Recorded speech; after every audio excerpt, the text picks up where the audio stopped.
மோசடி அரசியல் இருக்குது, திமுகவுடைய அரசியல் நடவடிக்கையில் பல்வேறு விமர்சனங்கள் இருக்குது, அது வேற விஷயம். ஆனால் இந்த விஷயத்தில் சரி, திமுக மும்மொழி கொள்கையை ஏற்காமல் இருப்பது சரியான அரசியல் தான்.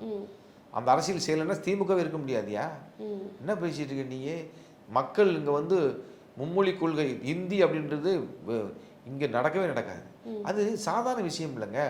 ஒரு அதுக்காக ஹிந்தி படிக்காமல் இருக்கணும் அப்படி சொல்லலை யாரும். உங்களுக்கு தேவையான எந்த மொழியும் நீ படிச்சுக்கின்னு தான் சொல்கிறோம். நீ கட்டாயப்படுத்தான்றதாங்க விவாதமே. ரெண்டாவது, நான் சொன்னேன் இல்லைங்களா, ஹிந்தி என்பது தமிழ் மொழிக்கு அது ஹிந்தி திணிப்பல்ல, அது சமஸ்கிருத திணிப்பு. சமஸ்கிருதம்ன்றது நேரடியாக தமிழுக்கும் தமிழ் மரபுக்கும் தமிழ் மொழிக்கும் எதிரானது. அப்படி புரிஞ்சுக்கணும் அந்த விஷயத்தை. ஆகவே என்னோட மொழியை அழிக்கின்ற மொழி சமஸ்கிருதம். சமஸ்கிருதம் ஆரிய பார்ப்பனியத்தினுடைய பண்பாட்டினுடைய மொழியாக இருக்காது. அதை எதிர்த்து நிற்கிறதா தமிழ் மொழியோட சிறப்பு. அப்படிப்பட்ட தமிழ் மொழியை வந்து நீ எதிர்மொழியை கொண்டு வந்து நீ வைப்ப, அதை நான் படிக்கணுமானங்க. ஆகவே இதை பற்றியான இது என்னன்னு கேட்டிங்கன்னா, இதில் ஒரு பலவீனமாக நான் பார்க்குறேன். இப்படி இவங்க வந்து ஒரு விஷயத்தை சொல்லி அதிலேருந்து எடுத்துக்கிட்டு போய் தேவையில்லாமல் பல விஷயங்களை வந்து அவங்க வந்து திசை திருப்பிக்கிட்டே போகிறாங்க.